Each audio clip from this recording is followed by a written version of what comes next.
we have a phenomenal guest for you guys tonight. And I'm so excited. I have so many things I want to ask and dive into.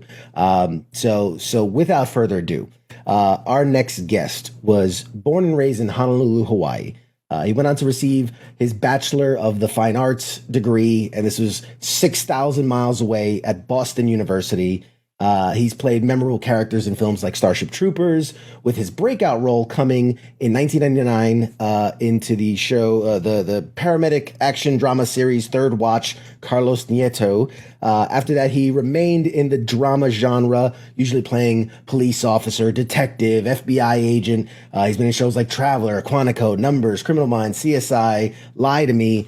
He's also been the voice of Batman for DC and Nighthawk for Marvel. You can currently see him palling around with a pooch on the Disney Plus series Turner and Hooch. That rhymes. Please, everyone, give a big warm welcome for my guest tonight, Mr. Anthony Ru. I knew I was gonna mess this up. God damn it. Ruivivar. There you go. Ruivivar. I can do this. I'm so sorry. I apologize. No, man, that was go time. You know. We did the phonetic in the break. I'm like, all right, give it to me phonetically. I want to nail it. Yeah. We worked on it, and then you blew it. I was a grunt. Okay. I was a grunt in the military. No, I mean, I would do the same thing with your last name. So we're all good. Awesome. Thank you so much for joining us tonight. The audience is hyped for you to be here. They're so excited. We've been hyping you up and talking about some of your work. So very excited. So psyched. Yeah. Super psyched. Yes. So right out of the gate, first question I want to ask you is, we're military affiliated, kind of themed show. What is your connection to the military? Yeah, I personally haven't served, but my family on my mom's side, they have all served. A lot of them are West Point graduates, and then were officers in the military and have gone on to do public service in the government sector, everywhere from FEMA to FBI to CIA. So. Yeah, on my mom's side, definitely lineage of service. That's awesome. And my father actually was, kind of brought over from the Philippines in the hull of a ship, during the war. So he's a refugee that benefited from servicemen and women. So. That's for awesome. Sure. No, that's fantastic. I love to hear that. It's a great connector. I mean, everybody, as a military veteran myself and so many other vets, you can sometimes feel a little disconnected from the civilian sector, and then you have to be reminded once in a while that, like, hey, we are all kind of connected, whether it's family, friends, that kid I knew in high school, whatever. So it's awesome when we get to see those. I've been lucky enough, and not that it's ever been a substitute, but I've been fortunate enough to play a lot of military cops, FBI. I've been lucky enough to, in this new show that I'm in, Turner and Hooch, I'm marshals. So I've been lucky enough to train right along with, get really close and personal, and do some serious training early on in my career and throughout my career with some amazing people. I mean, I even when I did Starship Troopers, I was training with Captain Dale Dye, who did all the tech stuff for Saving Private Ryan and all Spielberg stuff. So right from the jump, I know Starship Troopers was what it was. It was still a space movie, but we Captain Dye kind of like ran us through, sorties and we camped out. We did like a Hollywood boot camp, but to us, Sure, it was like, sure. we knew how to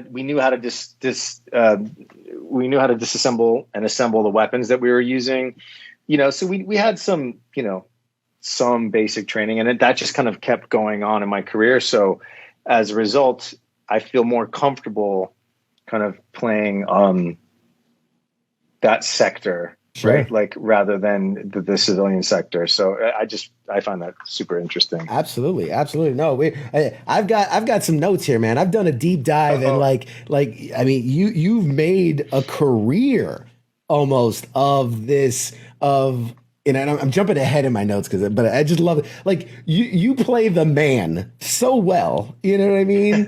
So I'm curious, since we're going to touch on that, and then I'll go back to what my other thoughts were. But you know, for you are a person of color, right? You are a non-white individual in Hollywood and in the entertainment industry. So for you to play all these positions of power, right? Lieutenants, captains, generals, marshals, U.S. agents, I mean, detective, lieutenant, all of it. Like, what does that kind of mean to you to represent, other than white, but in a position of power? Like, what does that mean to you? Yeah, I mean, shit. Like the first, auditions I went out on were like, I'll take what's behind the register and let's pack a Marlboro Ultra Lights. You know what I mean? Like, so it was all that. Like that's all that was like not all that was available, but that's pretty much what was available for working actors to kind of start out with and cut their teeth. Like that's how you kind of had to start. And so, I did a few of those and cut my teeth. And then, I did a film called Speed of Life with Scott Kahn, where I played this drug dealer. And it was like, I wasn't the perfect role. I wasn't perfectly cast for that role, but they cast me because they saw something like just odd and different that wasn't typical. And I think that was kind of the way that I always approached kind of those roles, is like to never go for like the cliche, right? Because to me, the cliche was just giving people what they thought or what they thought people were about. But ultimately, whether you're a gangbanger or whether you're like a drug kingpin or, a villain or whatever, it's like there's a human being behind that. And so if you really key into what makes people tick and what motivates them and what makes them want to do what they do, and really take their objectives seriously and not just say, oh, well, he's just a drug dealer, or he's just, I remember I did a soap early on and like I was an addict, right? Of course, in the soap. And, each week I did it, they were changing the drug that I was on. And I was like, guys, 1 week I'm like a crackhead, and then I'm addicted to meth, and then next I'm cokehead, or now I'm smoking weed. Yeah. Like, and I was like, there's different these. If you're addicted to these drugs, there's different. They manifest in a different way, and the direction was, just sniff a lot. Yeah, just tweak, just right? Do a couple of tweaks, you're fine. Just shake and sniff a lot. So I don't know it. To really kind of, you really, it's just about the work, right? Like you just got to like focus on the work, focus on the human condition. And if you do that, I think, hopefully you get the opportunity to keep doing more. And the more you do, the bigger roles you get. The bigger roles you get, then, you no longer have to kind of like, you can just do more with it, right? You just say more. And that's the whole point. It's really just about having a voice and communicating stuff. So I'm happy to be part of like, that was the thing. It's like, as an ethnic minority, there weren't many people on TV or film that you could look up to and kind of emulate. And so it's nice that that's changing. And it's nice that ethnic minorities are now starting to take up the leads of films and stuff. And then we're not just the secondary characters, the third characters or whatever. So, and as that starts happening, more and more, kids are going to like not even have that question in their mind of like, why can't I be this? Why can't I be that? Yeah. I grew up reading comic books and things like that. And there was such an underserving of minority representation in comic books, right? Every superhero was, tall, huge, muscular, white guy. And it's like, thankfully, we've had change and things have progressed, but obviously we want to continue that. But going back to kind of your family, because I always, before we dive into the work, I always like to get to know the person a little bit and know behind the work. And I read that your daughter is a member of the U.S. Junior Women's Gymnastics National Team. That's congratulations. Yeah. Thanks, man. Thanks. And in fact, we were watching it just as we were doing this interview. But so Grace McCallum is my daughter's teammate, and Sarah Jancy, her coach, is there. She's the assistant coach for the U.S. team right now. That's over in Tokyo. So yeah. She trains with she's part of that, and she trains with the national team, and she's a junior. She's 15, so she's not eligible. So Right. Next year she'll be, a senior and go through that whole thing. But yeah, it's pretty intense. As a dad, you must be just kind of over the moon, right? You have something of an Olympian, kind of in the bloodline. That's got to be amazing. Yeah, it's a trip because I'm, my wife was a dancer early on, but then she quit, and I wasn't really, I played football and in high school, but acting was my calling. So for her to be doing these things that I could never even imagine my body doing, it's pretty intense, For sure. You just picture her as just like this little thing, and she's like, and her body's just like her. But she comes at it naturally. Like, I don't know, when she was young, it was like, what do you want, for Christmas? Do you want like a doll? Do you want you want toys? You want this? And she's like, I want gravity boots. You're like, oh, okay. Like, I want gravity boots and a trampoline. And I'm like, all right. So she was like on a bar, like doing like crunches, like upside down crunches, and she just, that's her thing. Like, she loves moving her body through space, and she's just hardcore. That's awesome. That's so awesome. Yeah. And I read that your father was a musician.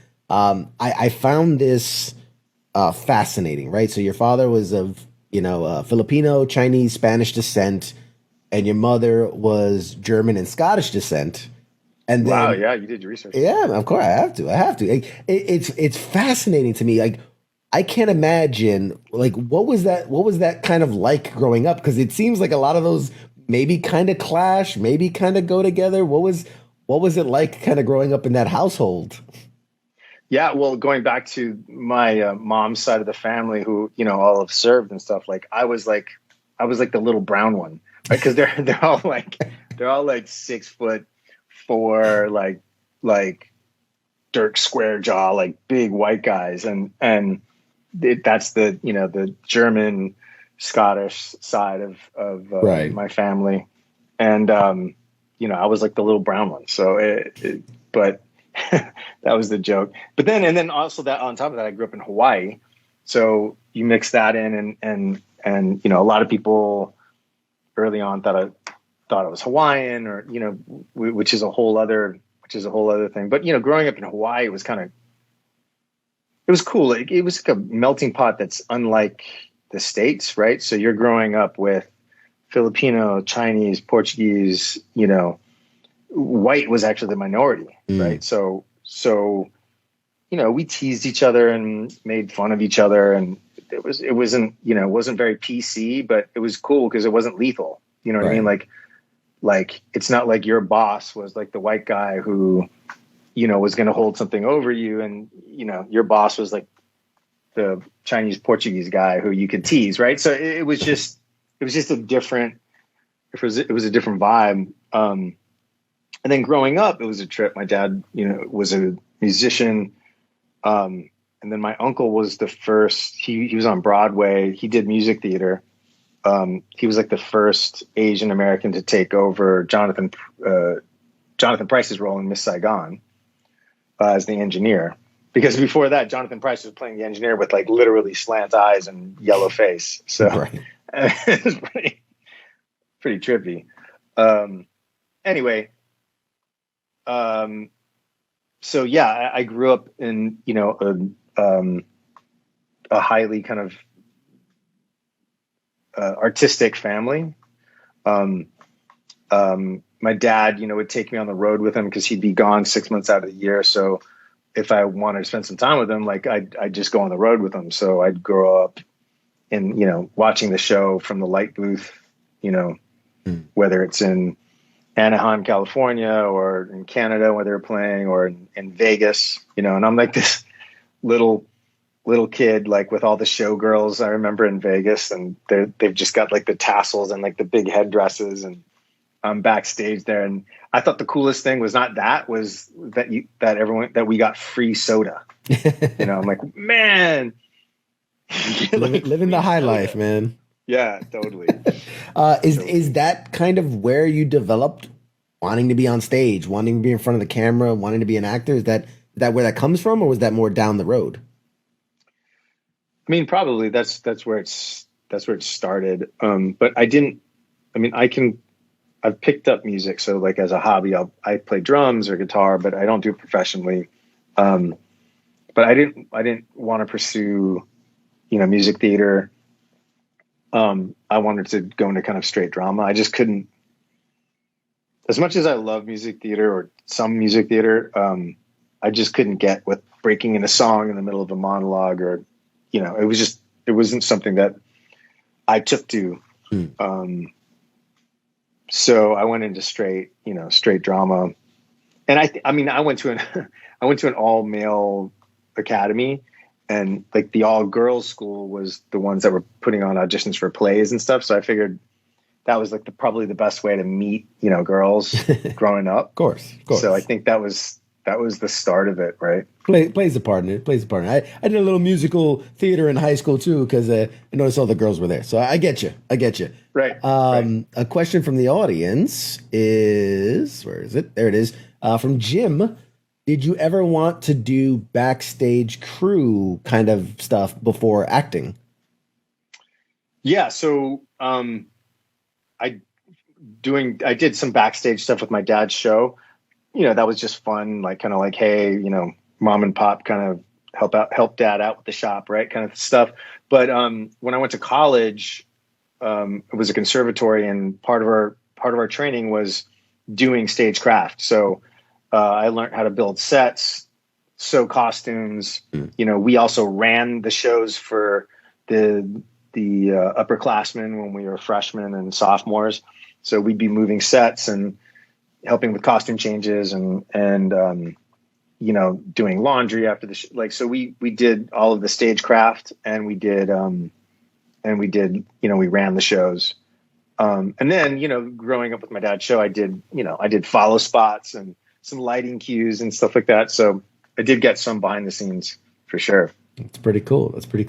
So now we can talk about, you know, the work. So I'm curious, because one of your first, I was looking through, you know, the IMDb's, the wikis, and one of your first credits goes all the way back 1994, White Fang 2. You played Peter. I'm curious, you know, what are your memories from that experience? Like, was it what you expected? Was it not what you expected? What do you remember? Yeah, that was my first film. And I just remember, like, you know, right out of drama school, like, and then all of a sudden, you know, I'm cast in this like Disney film, and to White Fang 2, you know, with Ethan Hawke, and it's a Jack London, you know, piece. So it was like pretty intense. And we shot some of it in Vancouver, and some of it in Aspen, Colorado. The biggest takeaway for me was I was so tripped out coming from the stage that, oh my God, it's so much better when you don't have to imagine that you're really outside, or that, you know, that you're actually running through the forest, or that you're, you know, sure, the set is the set. Like they actually built these Haida longhouses on the river. And so they were like scale, and you could go in them, and they had their bunks, and I mean, so it was pretty wild. Like I was pretty blown away by that. This is like a really bad story, but I remember one of the first scenes that we were shooting was my character is like running and then like stops and then he gets shot at, and they put squibs in the trees like by me, and it's a near miss, but I'm supposed to fall over, and they're shooting it in slow motion. So they're like, okay, we're doing this in slow motion. So and we're doing this in slow motion, so the squibs go off and you'll fall off the tree, and we got a mat here for you. So they put like the earplugs in, because the squibs are loud, and it's just like action. And then the squibs go off, and then I do this. You act in slow motion. I acted in slow motion. And they're like, cut. Like, no. You go in regular motion, and the cameras go in slow motion. The cameras are running at like higher frames, so you don't have to actually act in slow motion. And I felt so silly. I felt so. That's great. That's great. Yeah. I mean, what a way to learn. Yeah, right. Exactly. But that's, I went to drama school. I went to 4 years of drama school, and we're studying, Shakespeare and movement and speech and accents and sword fighting and studying text and just drilling down on all this stuff, poetry. But no one's teaching you about slow motion, and no one's teaching you like how to hit a mark or what a mark is, or, right. The difference between an agent and a manager, or just preparing you for the actual business. It's so you're in a bubble. So it is, yeah, it's pretty funny. I guess like to equate it to like saying, well, high school, you learn all these things, but you don't learn how to balance a checkbook. You don't learn how to, vote to register. Like you don't learn these critical life skills, things that you need to know. You just learn, math and science and English and things. Right, so, right. How to do your laundry, or how to like grocery shop. Exactly. Yeah. I would love to say, so from an early age, you were real method, man. You were a method actor. Real, you living in that slow motion moment, man. That's awesome. That's awesome. I was in the Matrix, man. I was doing the Matrix in my mind. That's awesome. So jump a few years. 1997. You Starship Troopers. I mean, it's. I'm curious today. This is whatever. We won't date it, but it's been a while since then. But yeah. What are your feelings like when you think about that movie, when you think about the time? Because it has such a cult following. I mean, there's still today memes circling the internet of Starship Troopers. So, what are your memories from that? Like, what was that? There's like? people that role play it, like actually, LARP it, like so. Yeah, it was. At the time, no one got it. Like, just people didn't get right. It. We thought we were doing like the next Star Wars. But I mean, I think the majority of us knew what Paul's, idea was. And so we knew what we were making in terms of, the subversive kind of elements of the movie. Right. And the kind of propaganda element of the film, and we kind of were aware of that. So we thought it was like going to have all the sci-fi stuff and it was, but people didn't get it. Like people just wanted another Star Wars. So people didn't really get that kind of deeper layer to the film that I think has since, people have finally gotten that, and that's what's allowed it to be a cult. Right.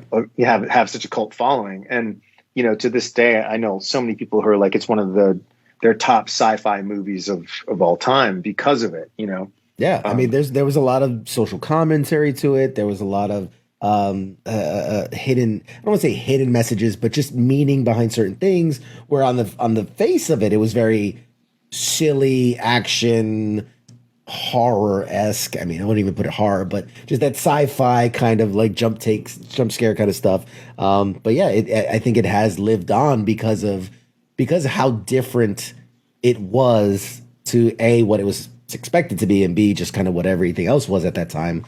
I think it's apart. Paul Verhoeven is, I mean, he's a genius. Like he I mean, look at RoboCop and Total Recall. I mean, those are movies that are you know, saying something. I mean, they are what they are, and they're still like popcorn Hollywood films, but they're saying something more.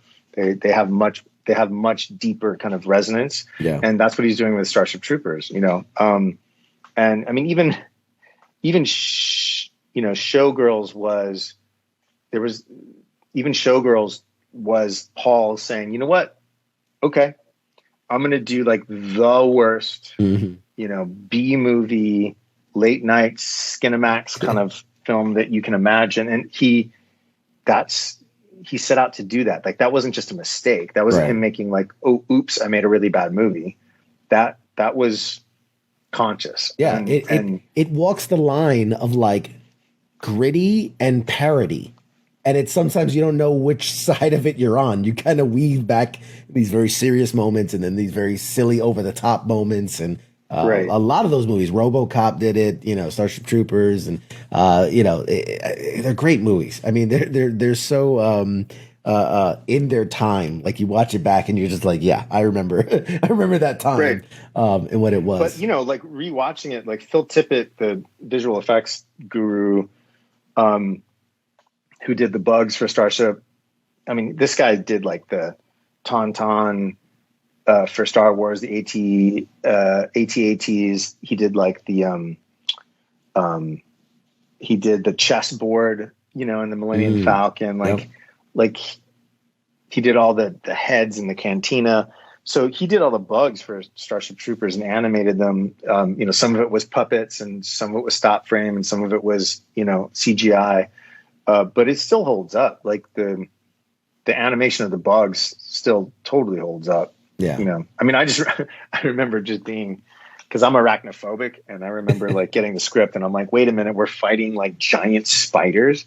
Like, that's not going to be good. Like, but thank God they were kind of crab spiders as opposed to like furry, you know, giant fang-like tarantulas or something. And I'm expecting, you know, in that time when there wasn't as much CGI as prevalent as it is today, I'm assuming there was a lot more physical stuff to work with, although it might look silly, you know, out of context. But yeah, no, I mean, they had a stunt guy who was missing a leg.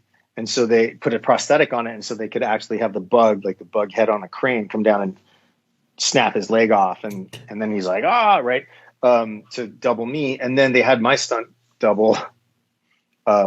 There's that scene where the bug picks me up and is like shaking me upside down. So the gag is they strap a harness onto me, and then the harness goes through my leg, and that gets connected to the bug's, you know, head. And then they lift you on a crane and then just shake you around, and they're kind of tight on your face. They go up to the bug, you know, and then they got all the fake blood it's kind of coming down your face. So they're like, okay, we're going to do the stunt guy first, and then we'll shoot yours after that. So they, I guess they started shooting, and then they're like, oh, we're shooting with your stunt guy. Why don't you just go have lunch? So I start eating lunch, and then they're like, oh, we need you now to do the shot. And I was like, oh man, I just ate. Okay, well, whatever. I show up, they strap me in, they start shaking me around, and I'm screaming, and I'm upside down.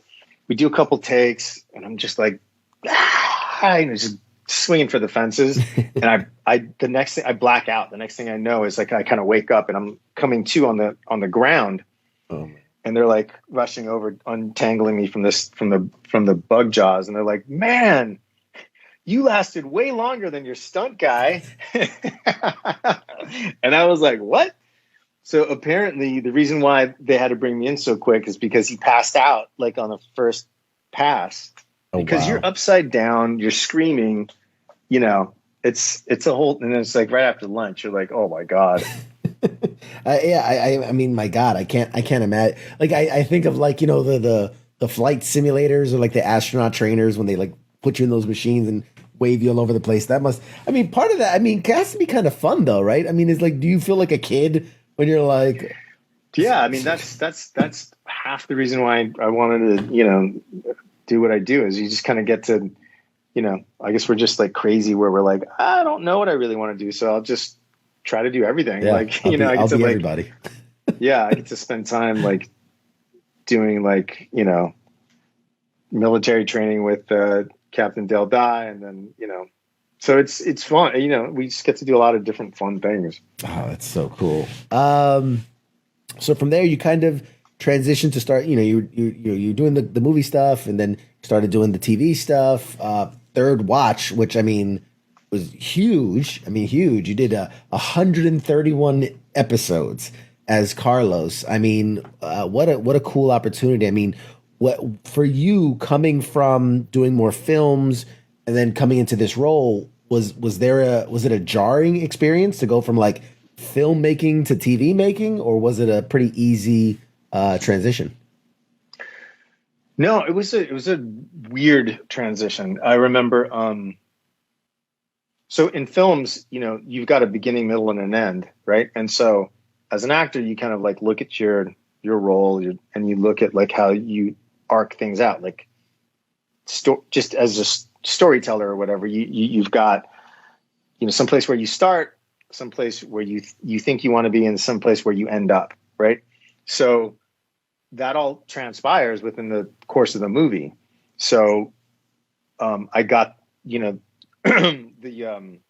I got Third Watch, and it's the same producers and writers as ER and West Wing and stuff. So it's John Wells, and they're incredibly and smart, sharp people. And they wrote this amazing pilot, and my character in it is the rookie, and I knew that the rookie was going to start one way and then kind of end up passing through the looking glass and stuff. Sure. So I tried to arc that out all in the pilot, so I'm like, hey, how about by the end of the pilot, I take off my hat and the tie, and I'm no longer the straight laced. And they're like, no. That's like way down the line. Like, right. You've got, this is the first episode. Like, you be this guy for a while, like this is where you are, like live here. And then you kind of, slowly kind of will work through that stuff. Like, that's what's fun to watch as a TV show that's episodic. Like, so I was like, oh, right. Like, you have time to let these characters marinate and kind of, go somewhere. Right. So that was definitely a kind of like an eye opener. And then how quickly you work in television. You just got to be prepared. You don't have the luxury of the rehearsal and trial and error that you have in film. So like a scene that might take a week to shoot in a movie, in TV, it's like you've got a couple hours. So it's just, and then ultimately I loved that pace. Like, I was just like, yeah, now, when I go to movies, sometimes I'm like, that's a lot of wasted time. You know what I mean? Like, sure, we don't need to take this long to do it. But, yeah. Which actually leads into a great question from the audience. Do you like doing TV more, or do you like doing movies more? I think you kind of answered it, but I'll let you elaborate. I like both. Like, I do honestly like both. And I've been lucky enough to be able to vacillate between the two, so, I can do Third Watch, and then, I can do Adjustment Bureau with Matt Damon, or, so like I was still able to do some cool films. And a lot of the time, I mean, it's a little different now, but when I was coming up, it usually was like TV people stayed in their lane and movie people stayed in their lane. Right. But now it's definitely much more fluid. But when I was coming up, it wasn't. And so it was nice at the time that I was able to live in both worlds. That's awesome. So just curious on the last thing I wanted to ask about Third Watch, that the character of Carlos is, Hawaiian born Filipino American. I'm curious, was that established before you were cast? Like, is that something you were auditioning for to match that? Or was it something that like you kind of, because, sometimes they'll change a character slightly to better represent the actor that they bring in. So I'm curious, which way was it? Was you to that or that to you? Yeah, I think it was never kind of like defined as to exactly what ethnic background Carlos was, because he always was an orphan, and so it was always kind of ambiguous. But John Wells said something early on. He's like, "Careful what you guys talk about. Careful what stories you tell us. Careful what you say, because we'll use it in the show. It's fodder." Right. So I think they just took what my actual background is, which is confusing, and they just played that. They're like, "What are you? Like, are you this? Are you that?" Like, and I'm like, "I don't know." Okay, I'm an orphan. Like, I don't exactly know who my dad was. Like, but so it was kind of like a happy accident, and again, they just use what's there, which I find is super liberating. Yeah. Yeah, I can imagine. All right, again, there's so much to dive into, man. I'm trying to get through it all because you have just such a great, long, varied career. And as I'm looking through it, I'm like, oh, this is fascinating. This is fascinating. So you got to be, and excuse me if I geek out for a second, you got to be the voice of Batman. All right. Yeah. Beware the Batman. I mean, whoa. Like, what is that? Again, and I hate to like harp on like, oh, the person of color, the minority, the ethnicity, but like, if you look at a list of actors who've played him or voiced him, there's kind of a theme. It's a white guy. So yeah. When you get an opportunity like that, like, were you intimidated? Were you nervous? Like, what were you feeling being Batman? Yeah, I had never, I think I was like happily ignorant in the sense that like, I was just psyched. I had never done, any major voiceover work for cartoons or anything like that. So I didn't know what I was, headed into, but, I mean, that's like childhood fantasy number one, check. Right. Batman. Like, I get to, in fact, when I got it, I remember my son, who's now 12, I think he was like 3 or 4 at the time. He was like, I came home, and he was a huge Batman fan.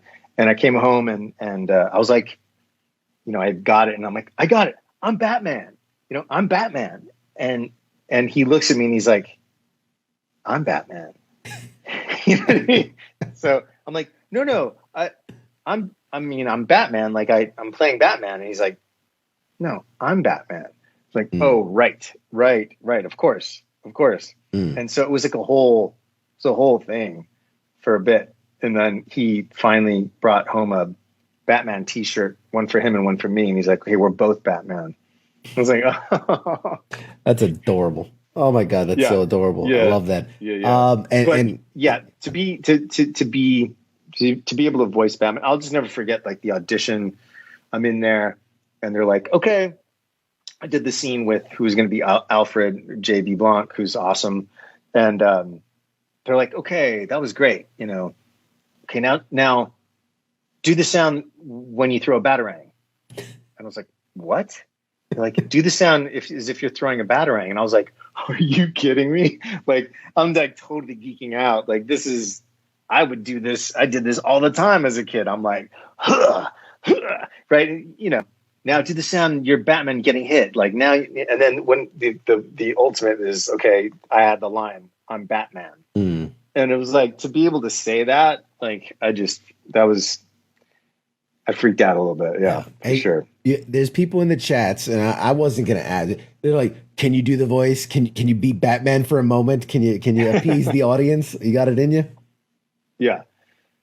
I'm Batman. I mean, beautiful. We're gonna clip that and we're gonna use it. That was perfect. And then obviously Kaz is in the chat. He's a good friend of ours. He's saying soy Batman because obviously soy soy Batman. So I'm curious. Batman. Yeah, there you go. Perfect. There's so many different incarnations of it, and every person brings a uniqueness, a different take on it. I'm curious, in your mind, as the actor, as the person bringing this character to life, what was your take on it? What was your approach on it? What was your variation of it? I mean, what did you bring to Batman? Yeah, so we looked at Batman, and we talked with the creators like Mitch Watson and Glenn Murakami and stuff, where this Batman was we laid heavily on the detective element of Batman first of all. So we really wanted to tell detective stories, and Batman as a crime fighting detective, where he was analyzing clues and really kind of like working those angles, as opposed to the superhero, who's got all the gadgets and stuff. Right. So that's one that we focused on. But the cooler element of that, and the second thing is we focused on his relationship to lesser known criminals, like Pig and Toad or Croc or Magpie, like things like that. But on a psychological level, we played Batman as three different people, three different personalities within the same person. So you have Batman, who's the Dark Knight. Then you've got Bruce Wayne, and then you've got public Bruce Wayne. So private Bruce Wayne, public Bruce Wayne, right, and Batman. So we worked on three distinct personalities, and you've got Bruce Wayne, who plays up this kind of playboy. Then you've got private Bruce Wayne, who's super troubled and conflicted and damaged. You know what I mean? And then you've got Batman, which is his coping mechanism for all of that.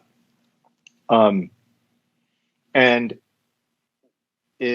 what I loved that people hopefully got is as the series went on, you see that private Bruce Wayne, is constantly trying to deprive himself of more humanity so that he can stay as Batman longer. Like eat less, drink more power shakes, and just kind of like tweak his diet so that he can be crime fighting longer. And he starts spending more time as Batman than he does as Bruce Wayne, and he starts losing his shit. Like as the season goes on, and the longer he spends as Batman, you see him start to slowly kind of lose his morality. Right. So I found that like super interesting, and I love that element of the Batman that I did, and the Batman that we brought to Beware the Batman.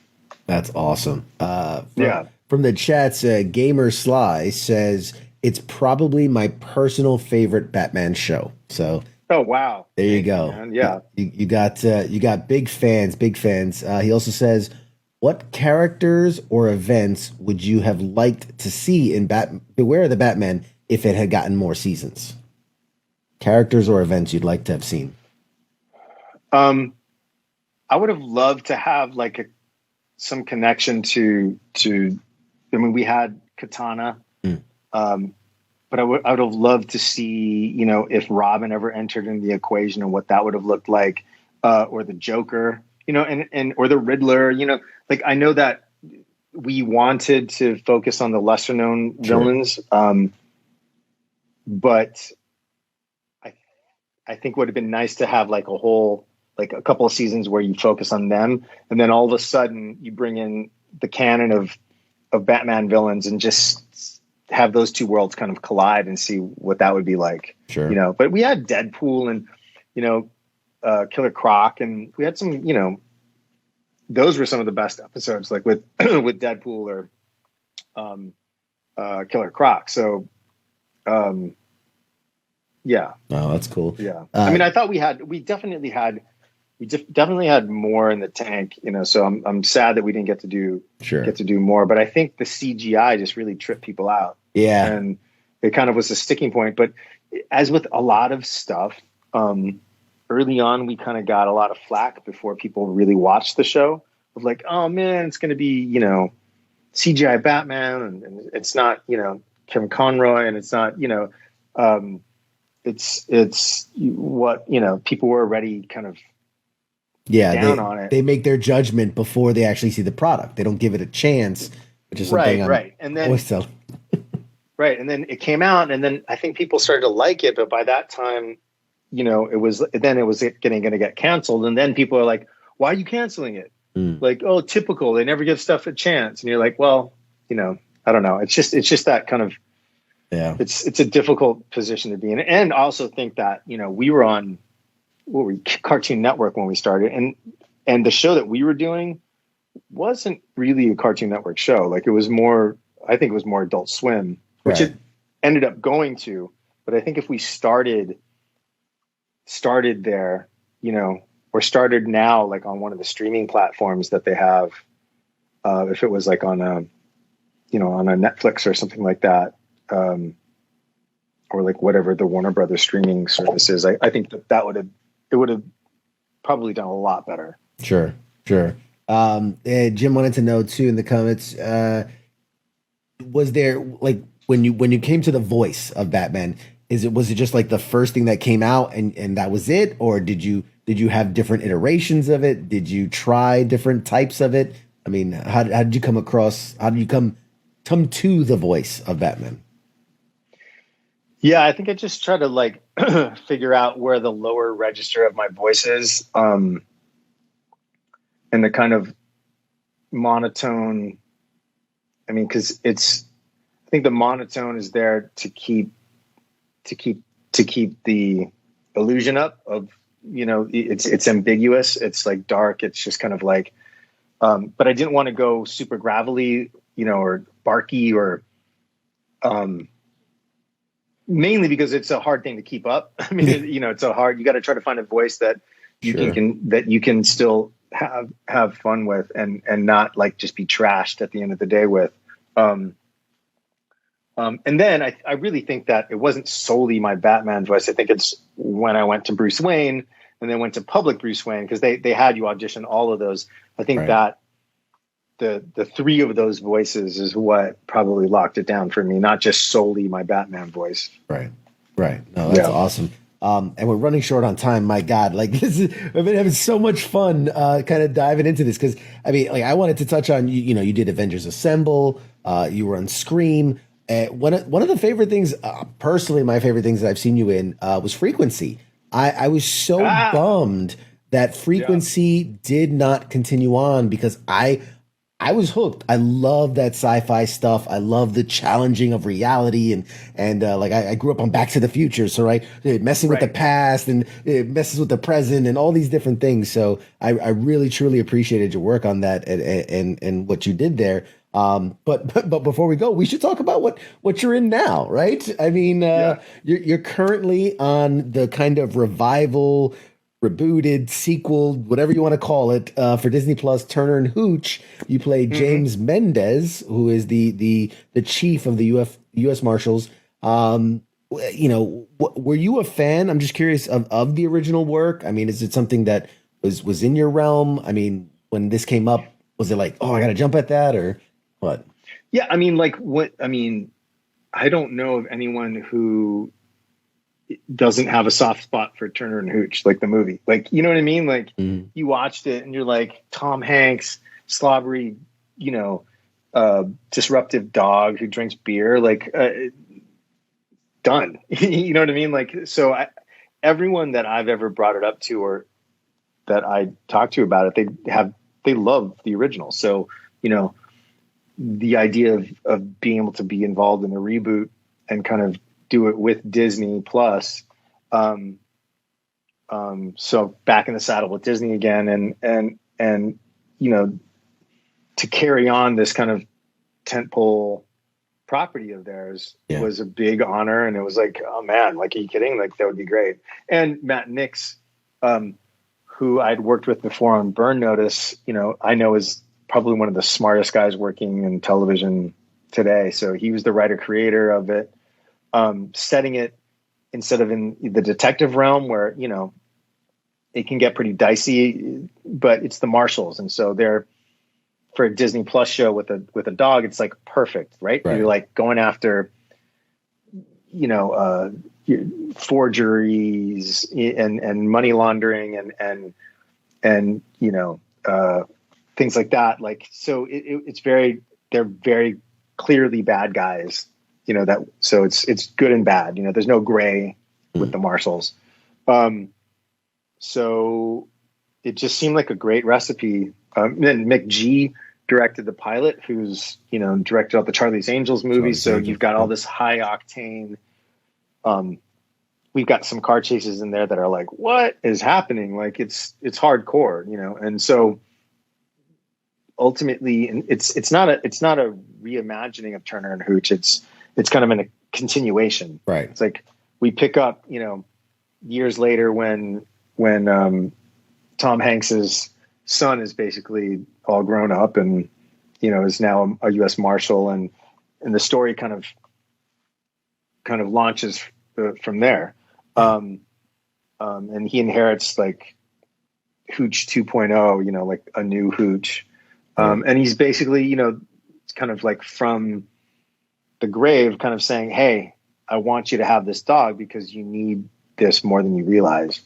And so it's got that frequency kind of vibe with this like pulling of the heartstrings, where you've got this relationship between a father who's passed away and a son, trying to kind of like do his father proud by just living a good life and doing the right thing.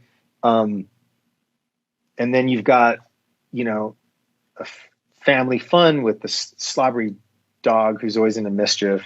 And then you've got car chases and kind of crimes of the week to solve. It really kind of has something for everybody. And I think it's going to be one of those shows that the whole family can sit down, like mom, dad, the kids, and, the parents aren't going to be sitting there going like, oh my God, when is this over? Right. And the kids are going to love it, and it should be a fun time for everybody. So I'm and I have 3 kids, so I'm super psyched to be involved in something that I can watch, with my whole family. And the team behind it is amazing, and Josh Peck and all the other actors are top notch. And Disney is just a great company, and they do it. They do it right. They're classy, and they make really good content, high production value. So, Sure. Yeah. And what more could you want? Right. And I watched the first episode, which is on Disney Plus right now. And you have quite a few scenes where you're really interacting with the dog. I mean, he is up in your junk. Like he is. Yeah. What was that like to be? I mean, he's not a little poodle by any stretch. So like, what was it like having that big dude like all over you? I remember like the first day we were doing pre-production, they're like, okay, it's going to be, your rehearsal with the dogs. And it's like, we're doing this thing with the dog, and they're like, okay, here's your cup, and I'm like, what? Like, yeah, you don't want like 100 and, what are they? 120, 130 pound, like Sure. animal, like stepping on your stuff. And I'm like, oh, it's going to be that kind of thing, but they're brutes, man. They're super brutal. But they're mushes, like they'd be amazing service dogs. Right. If they weren't so lovable. Like they're not vicious, they're super sweet animals. But yeah, they get up in your stuff, and like, a lot of the scenes, you've got meat snacks in your pocket and squeaky toys, and, it's you end up coming off the set like just reeking of drool and meat snacks, like, and like weird baby food that they put on your face so they lick your face, and it's hard. It's tough stuff because you've got you're trying to do, and my character is like the straight guy, like that's what's Right. He's like the barky chief boss, Yeah. Right. And so you're trying to do that, keep a straight face, and they've got toys for the dog, like they're just waving them in your like behind you so that the dog is like looking at them, so it looks like the dog's looking at you, but they're really looking at these toys. So it's like super distracting, and there's all sorts of crazy stuff that's going on. It's like week, Do you are you ever in a scene where you're like, all right, I'm acting, I'm serious, and you're doing, and there's like you said, baby foot in your face, and there's squeaky toys going off, and you're like, what am I doing with my life? What am I doing right now? Exactly. That's those moments where you're just like, what have I decided to do for a living? Like, what is I thinking? Like I have like a little meat snack in my pocket, hoping that this dog is going to go for it. Like, That's so good. I literally have a million more questions for you, but we are at the top of the hour. I do not want to hold you longer than we asked. I so much appreciate your time. Let me real quick before we let you go. Where can people follow you? Where can they support you? What can they see? What projects do you have coming up? You got the floor, man. Promote yourself. Yeah, no, Instagram, Anthony.Ruivivar. Check out Turner and Hooch on Disney Plus. New episode every Wednesday. And we've got 12 episodes. So, the more people watch and stream, the better. And hopefully we'll get a second season, get to do it again. I'll be directing my first film coming up with Bruce Campbell. You might dig that guy, right? Oh, yeah. I'm sure. So, starring Bruce Campbell. So I'll be starting that, in the next month or so. And then hopefully we do Turner and Hooch second season. So absolutely. Thanks for the forum and I appreciate everyone's service, and I did what you do, man. Oh, thank you so much. No, I appreciate your time and please, hopefully, and I did have questions about the directing stuff because I wanted to dig into that. But you know what? The next time, hopefully you come back, you promote the movie. We'll talk about the movie. We'll get into the directing of it and have a whole nother conversation and dig deep into that, sure. Man. This awesome. Was absolutely awesome. Guys, this has been our guest, Anthony Ruivivar. God damn it. I had it too. I had it in my head. Whatever. Anthony, he's been awesome. And we're going to toss to a short break. Don't go anywhere. We'll be right back after this. Right on.